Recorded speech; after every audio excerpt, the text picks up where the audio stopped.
Assalamualaikum warahmatullahi wabarakatuh. Perkenalkan, nama saya M. Akbar Renaldi, NIM 1920502029, kelas BPIA. Di sini saya akan membuat video UAS Tafsir BPI. Dosen pengampu Dr. Kusnadi MA, yang mana ada 4 pilihan tema. Saya memilih tema ayat Al-Quran tentang faktor gangguan mental. Langsung ke ayat Al-Qurannya, surat Al-Isra ayat 82 yang berbunyi, wa nuzilla minna kuruni wa ma huwa shifa'u wa rahmatul lil mu'minin wala yazizzu zalimana illa kasaro, yang artinya, dan kami turunkan dengan beransur-ansur dari Al-Quran ayat-ayat suci yang menjadi obat penawar dari rahmat bagi orang-orang yang beriman kepadanya. Dan sebaliknya, Al-Quran tidak menambahkan orang-orang yang zalim disebabkan keingkaran mereka, melainkan kerugian jiwa. Selanjutnya ayat yang kedua, yaitu surat Yunus ayat 57 yang berbunyi, ya ayyuhan nasu qad ja'atakum muzatum mir rabbikum wa shifu'ul lima fis suduri wa hudaw wa rahmatul lil mu'minin, yang berbunyi, hai manusia, sesungguhnya telah datang kepadamu pelajaran dari Tuhanmu dan penyembuh bagi penyakit-penyakit yang berada dalam hati dan petunjuk serta rahmat bagi orang-orang yang beriman.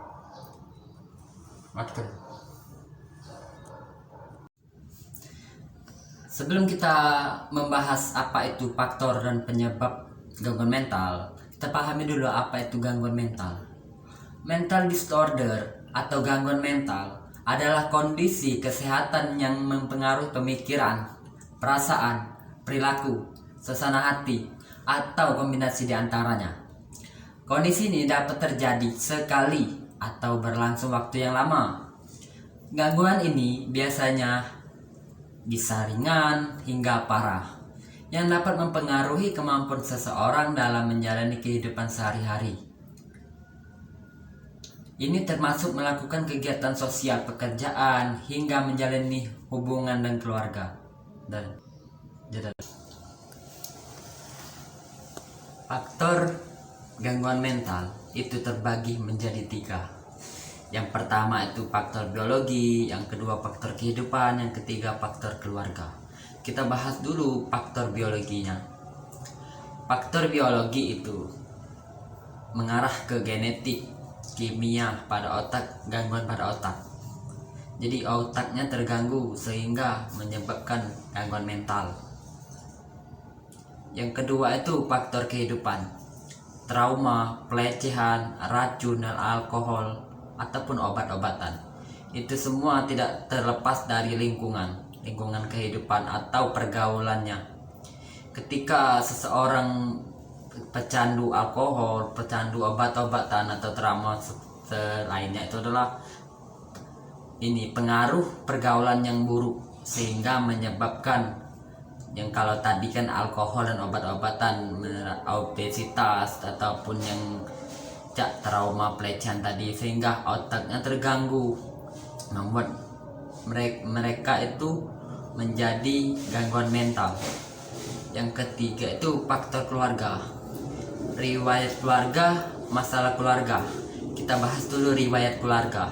Riwayat keluarga tuh bisa terjadi karena faktor genetik tadi kan, karena gen yang gen ibu ke anak menyebabkan gangguan mental seperti kurang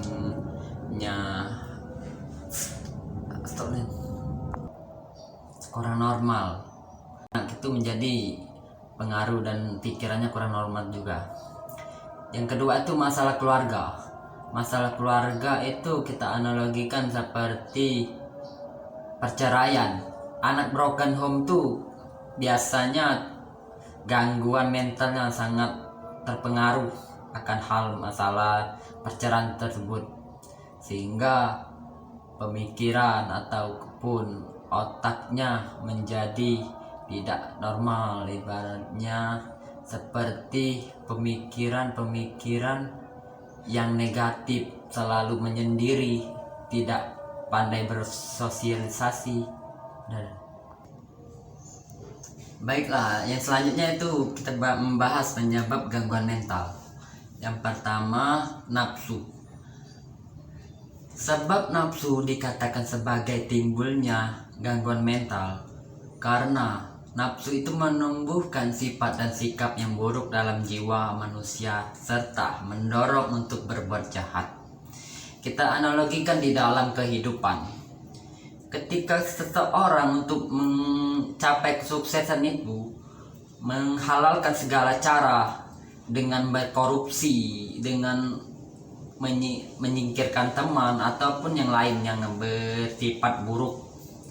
Yang terbahas yang korupsi tadi, ketika dia bernafsu menginginkan segala cara untuk menjadi kaya, untuk menjadi lebih berjaya lagi, dan ketika dia sudah tujuannya sudah terpenuhi, tiba-tiba kasus dan yang telah dia perbuat itu ketahuan oleh KPK yang menyebabkan dia ditangkap polisi. Itu sudah nafsunya tadi sudah hilang, sehingga yang adanya gangguan mental karena otak tadi merasa bahwa sudah tercapai, sudah nikmat, tiba-tiba melarat. Yang kedua itu adalah setan. Sebab setan ini dinyatakan sebagai penyebab timbulnya penyakit jiwa karena seperti keadaannya nafsu, ia mendorong dengan kejahatan itu. Setan sendiri telah bersumpah kepada Allah SWT untuk melakukan hal tersebut kepada manusia. Jadi ketika kita nafsu kita tadi bercampur dengan bisikan setan sehingga menghalalkan segala cara untuk berbuat jahat, baik, halal, haram, hantam, sehingga dia tidak mementingkan yang mana halal, yang mana haram, yang mana baiknya untuk kehidupannya ke depannya. Yang ketiga itu pengaruh lingkungan. Fitrah Islam adalah baik, maka kalau nanti anak menjadi buruk itu karena pengaruh orang tuanya, karena didikannya, dan juga karena lingkungannya. Ahli-ahli pendidikan pun sudah mengakui besarnya pengaruh lingkungan pada anak didik. Maka ditinjau dari segi ini, adanya penyakit mental dan jiwa pada seseorang ini mempunyai sifat dan sikap yang buruk, dan lingkungan dimaksud di sini adalah lingkungan manusia, pergaulan, bukan lingkungan alam. Pengaruh lingkungan itu adalah pergaulan yang bebas, pergaulan yang negatif, pergaulan yang tidak benar, pergaulan malam, sehingga membuat anak itu menjadi pikiran tidak normal, sehingga memikir pemikiran yang negatif, pemikiran jahat, sehingga ketika dia memasuki pergaulan yang buruk seperti narkoba, otomatis dia itu merasa bahwa keinginannya untuk narkoba itu kuat. Jadi kecanduan itu menghalalkan segala cara untuk bisa menghisap ataupun memakai narkoba tersebut, walau itu pekerjaan yang buruk, misalnya maling, misalnya mencuri ataupun membegal, itu sudah terpengaruh dalam kecanduan tersebut. Bila kecanduan tersebut kita memiliki rasa Yang ketiga itu adalah pengaruh lingkungan. Fitrah Islam itu adalah baik, maka kalau nanti anak menjadi buruk itu karena pengaruh orang tuanya, karena didikan orang tuanya, ataupun lingkungannya. Ahli-ahli pendidikan pun sudah mengakui besarnya pengaruh lingkungan pada anak didik. Maka ditinjau dari segi ini, adanya penyakit mental pada seseorang mempunyai sifat dan sikap yang buruk, dan lingkungan dimaksud di sini adalah lingkungan manusia, bukan lingkungan alam. Jadi pengaruh lingkungan itu pengaruh orang tua atau didikan tadi. Ketika didikan orang tua itu keras, selalu memukul, selalu membentak anak, sehingga anak itu masa kecilnya ada trauma, sehingga pada otak itu menjadi terganggu. Besar kemungkinan itu menjadi gangguan mental. Yang selanjutnya itu faktor lingkungan. Faktor lingkungan di sini adalah faktor pergaulan masyarakat.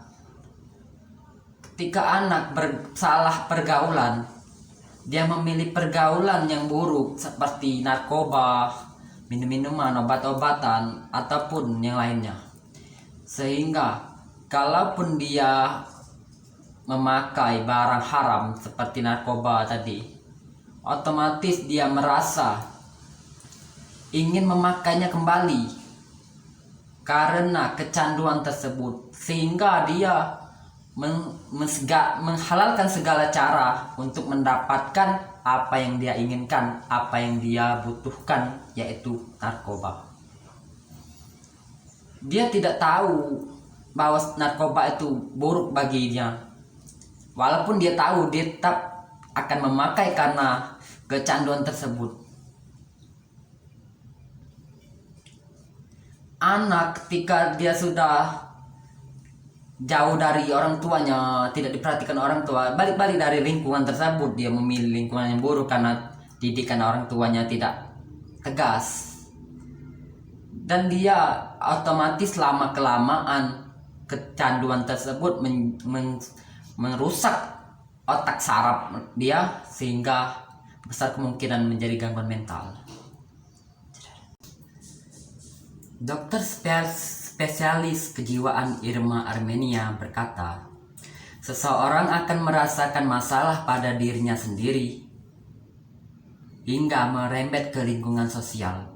Kemanapun pergi, dia tidak akan cocok dengan lingkungan sosial itu. Itu saja penyampaian video dari saya. Mohon maaf apabila ada kekurangan ataupun kesalahan. Pada Allah kita semua mohon ampun. Wallahu muwaffiq ila aqwamit thoriq. Wassalamualaikum warahmatullahi wabarakatuh.